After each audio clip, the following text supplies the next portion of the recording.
Bonjour tout le monde. Alors, nous voici prêts pour vous présenter le 6e travail en Église. Proposer une parole inculturée.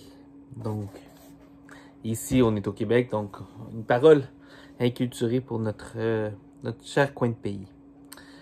Alors, la première réflexion, c'est qu'il ne suffit pas de débarquer au Québec pour faire de la mission au Québec.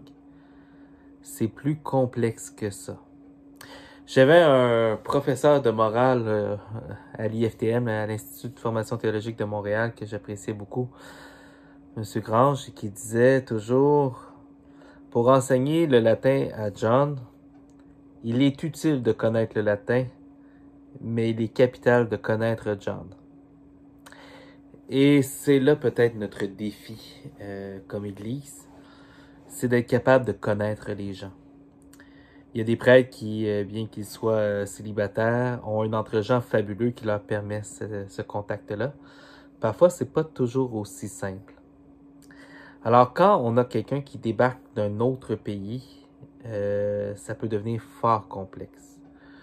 Je racontais dans ma publication l'histoire bien simple d'un pauvre prêtre africain qui est débarqué le samedi à l'aéroport et qu'on a fait prêcher le dimanche, ainsi que pendant les funérailles de la semaine. Monsieur a cru bon de proposer aux ouailles qui étaient présentes de couper des têtes de poule pour bien voir que la vie continuait au-delà de la mort. Bon, c'est une expérience possible. Au niveau de l'inculturation de cette idée-là, il me semble qu'il y a quelque chose d'un peu douteux. Et c'est vrai pour beaucoup de choses. Il y a une façon d'enseigner. Il y a un rapport au catéchisme qui est différent au Québec qu'ailleurs. Il y a souvent des gens qui vont nous reprocher d'être une église un petit peu en déroute. En même temps, j'ai le goût de dire que on a peut-être un pas d'avance dans l'arrivée d'une société contemporaine où à la fois la science prend plus de place, la société de loisirs prend plus de place, et que ça l'a joué sur notre rapport au religieux. Et donc, loin d'être une église qui sera en décadence, on est une église qui vit peut-être hâtivement des effets sociologiques qui seront vécus dans l'ensemble de l'église.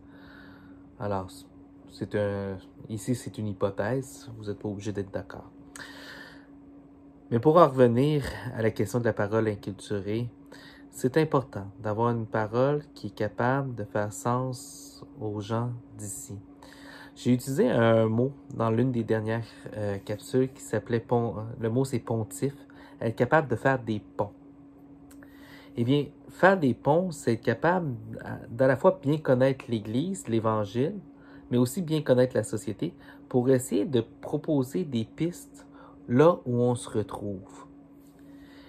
Et c'est vraiment un défi parce que à la fois, oui, c'est le Québec et l'Église, mais des fois, c'est des publics cibles aussi.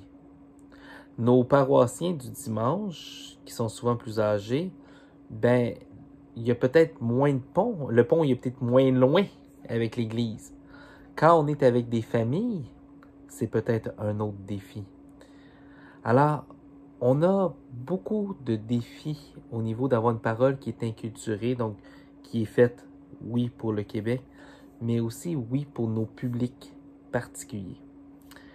N'hésitez pas à soumettre vos idées, vos contradictions, vos argumentaires. Ça va me faire plaisir de vous lire et éventuellement d'entrer en dialogue avec vous. Bye bye tout le monde.